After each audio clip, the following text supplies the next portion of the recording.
Today's lesson comes from the book of Daniel, chapter 6. Daniel, chapter 6. This is one of the most beloved stories in Sunday school.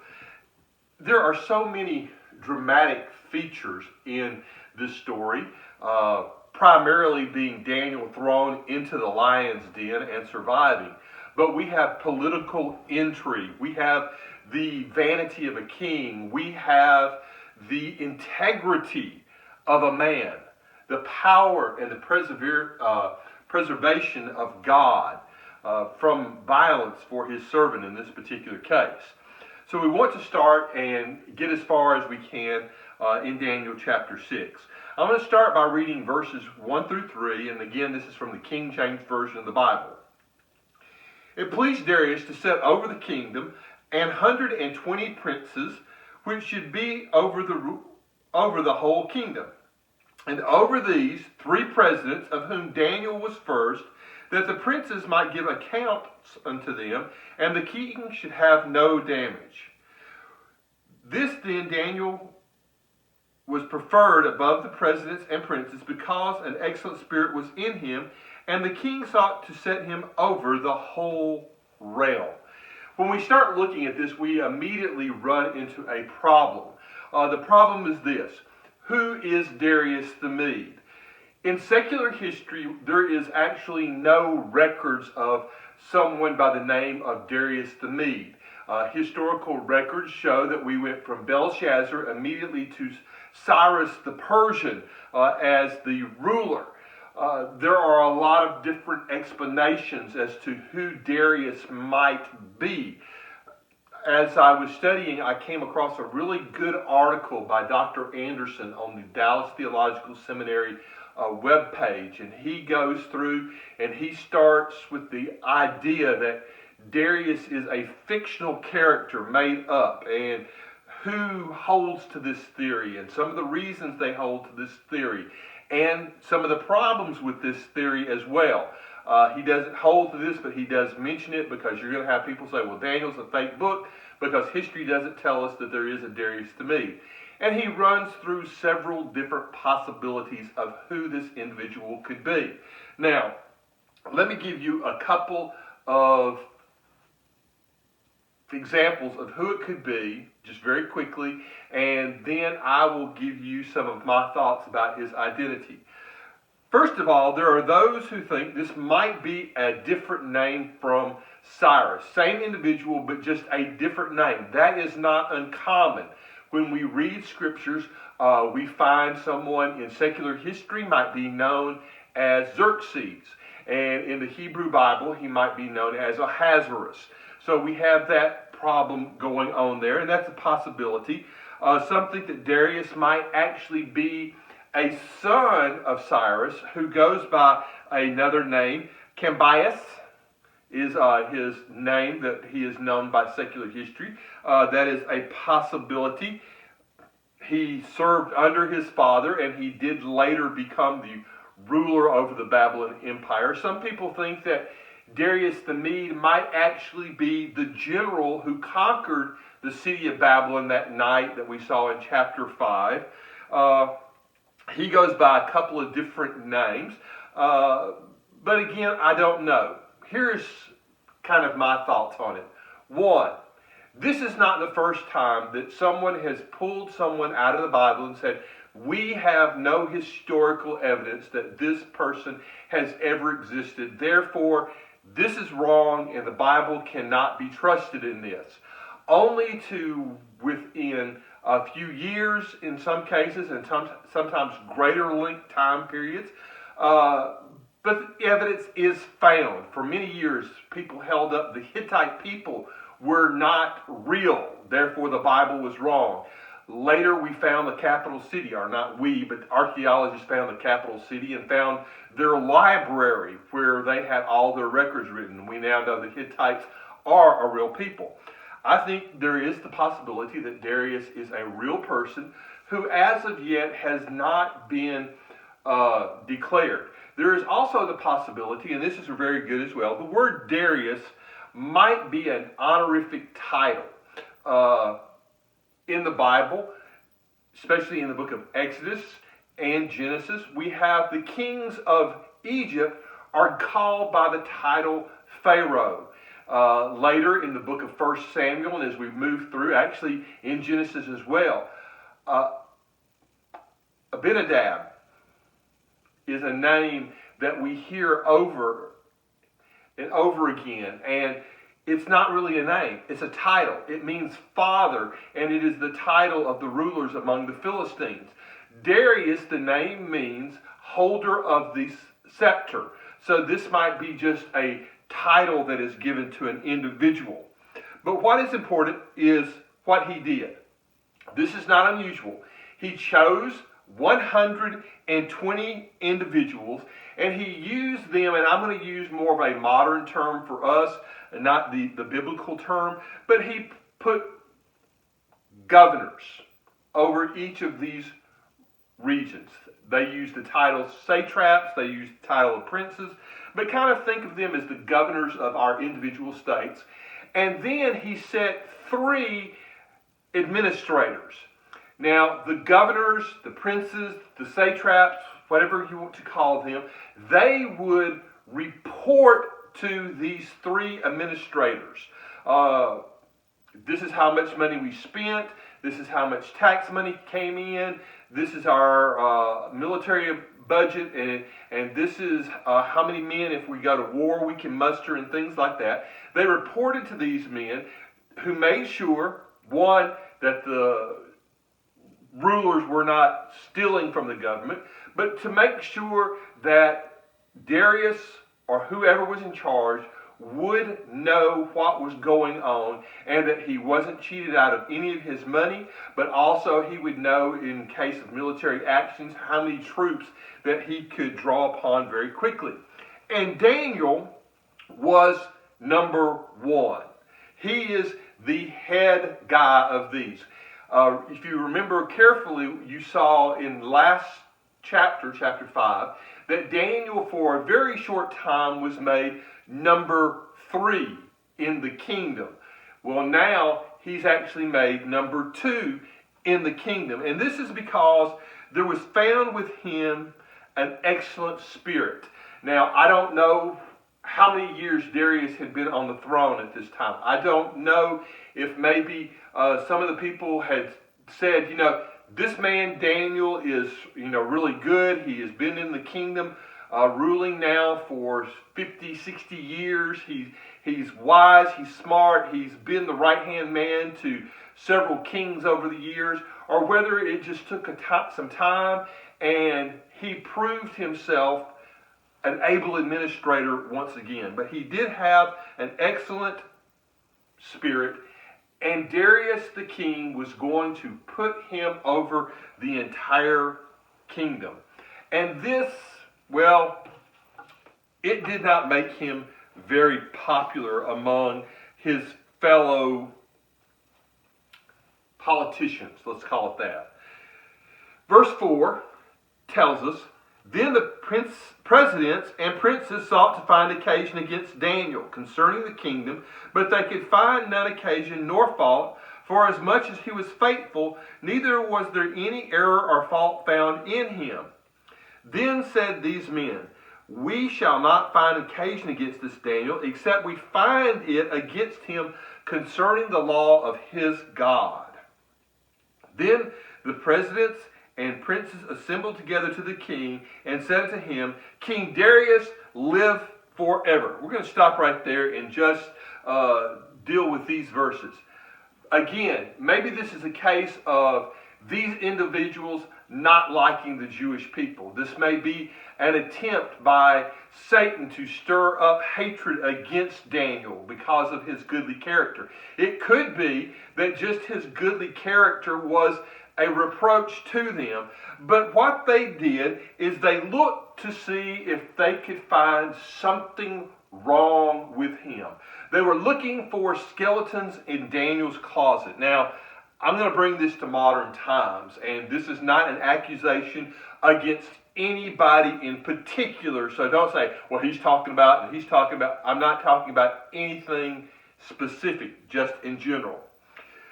When a person either wants runs for public office, especially at the higher levels, or two, is moved to a higher office, for either through election or appointment, they are immediately set under all kinds of scrutiny. We cannot begin to imagine everything that happens to them and how their lives are examined. They will go back, if they have to kindergarten and find something that they did wrong in kindergarten. But here is Daniel. As I said, he has been ruler for at least 50 years, or a ruler during 50 years. Now think of a modern politician today. Doesn't have to rule for 50 years or anything like that. Just give them several years and let somebody go through them, and they find no fraudulent expense account. Not only do they not find a fraudulent expense account, they find no mistakes in his expense account. There are no scandals with interns. There are no undeclared or inappropriate gifts that they have been received from lobbyists. There are no accusations from the staff or his constituents whatsoever. There, as I said, no skeletons in Daniel's closet. His enemies looked for something, really looked for something to hold against him in his personal and his professional life, and they found nothing in him. How many can say that today? I don't think there are a whole lot of people that could stand up to that kind of scrutiny. Even myself, I don't think if people wanted to look and find, especially if they go back before I became a Christian, yes, you're going to find things that probably I'm ashamed of and embarrassed, and I think a lot of people are as well. However, these men, they knew Daniel, and they knew Daniel very well. They knew that the only thing that they were going to find against Daniel is something pertaining to Daniel and his relationship with his God. And that is what they do. Now, I'm not going to read these next few verses because it's going to take a lot of time, and I want to get as much of this chapter done as I can. These presidents of the kingdom, the governors and the princes, they all came together and they start, King Darius, live long and prosper. Have a great administration. We love you. You're fantastic. You're wonderful. And he said, we've been thinking, here's what you need to do. You need to write a decree that for the next 30 days, no one can ask anything, no one can make a petition, no one can pray to anyone but you. Now, there's a couple of reasons why this might have been done. One was simply to flatter him, to make him feel really puffed up and important. It could be that they were kind of conferring to him a temporary godhood or a short-term godhood. It could be that they were looking at this to him as a way of unifying the kingdom. Let's take all these people who worship lots and lots of different gods, and we're going to get them to focus on you for a while. And here's what we want you to do, King. We want you to establish the decree, sign the writing, use your signet ring, and seal it in such a way that this becomes the law of the Medes and Persians, which is a well-known expression during this time period. When a king did these things, in essence, what was being said was, I am speaking as the mouthpiece of God. Therefore, what I say comes from the gods themselves. Therefore, it does not need to be changed. It is perfect, and it cannot be changed. And here's the thing. Anybody who breaks this rule will be put to death. Let me just say this. The Persians, when it came to justice, obeying the law, doing the things of the Persian law, they can be very harsh, as we're going to see in the fulfillment of these laws. And the king did those things. Now, Daniel knew. This is not ignorance on his part. He could not come before the king and say, "Oh, great king, I'm sorry, I didn't know this decree wasn't sent to me." Notice they lied. They came and they said, "All of us have come together." It implied in that is that Daniel was a part of this as well. He can't come back and say, "Oh, I didn't know, I wasn't a part of this, nobody consulted with me about this." Daniel knew, but he went to his upper room, his private place, where he was known to pray. And he opened the window and he prayed facing Jerusalem. Now, when Solomon dedicated the temple, he made a special prayer and asked God to hear and work on behalf of his people when they prayed facing Jerusalem. Now, you don't have to face Jerusalem to do this, but just as some people face certain directions, so they were doing. Maybe you will go to church and you will get down at the altar and face the altar and pray. We can pray anywhere. And Daniel did this 3 times a day. Now let me ask you this question, and then I'll answer it. Did Daniel pray 3 times a day? No, Daniel did not pray 3 times a day. Daniel very easily could have prayed 300 times a day. And I'm just picking that number out. I think that as Paul tells us to pray without ceasing, Daniel practiced this praying without ceasing. Maybe he sat down and he's been given a law to review and to make a report to the king. And he probably pauses over that and prays and asks for God's leading and guidance and God's wisdom over these things. Maybe he has to deal with an administrative problem, a disciplinary problem, and he prays for God's leading and guidance. Daniel is praying all the time. But here's the thing, 3 times a day, usually we say morning, noon, and night, Daniel, it was his custom and his habit to do this. And we need to have the custom and the habit of being people of prayer and spending time in prayer. These men assembled. That means they gathered together. Here's Daniel's house. They're out in the street, and they're sitting here, and they're watching, and all of a sudden, the window opens. And Daniel gets down on his knees. Again, getting on our knees in prayer in Daniel's day, and even in the New Testament, was a sign of begging. I'm getting on my hands and knees, and I'm just begging you. Yes, that's true. But again, posture is not important.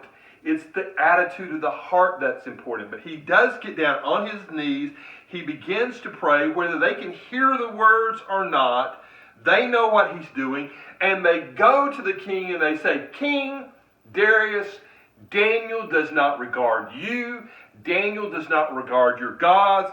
He does not regard your power and your authority."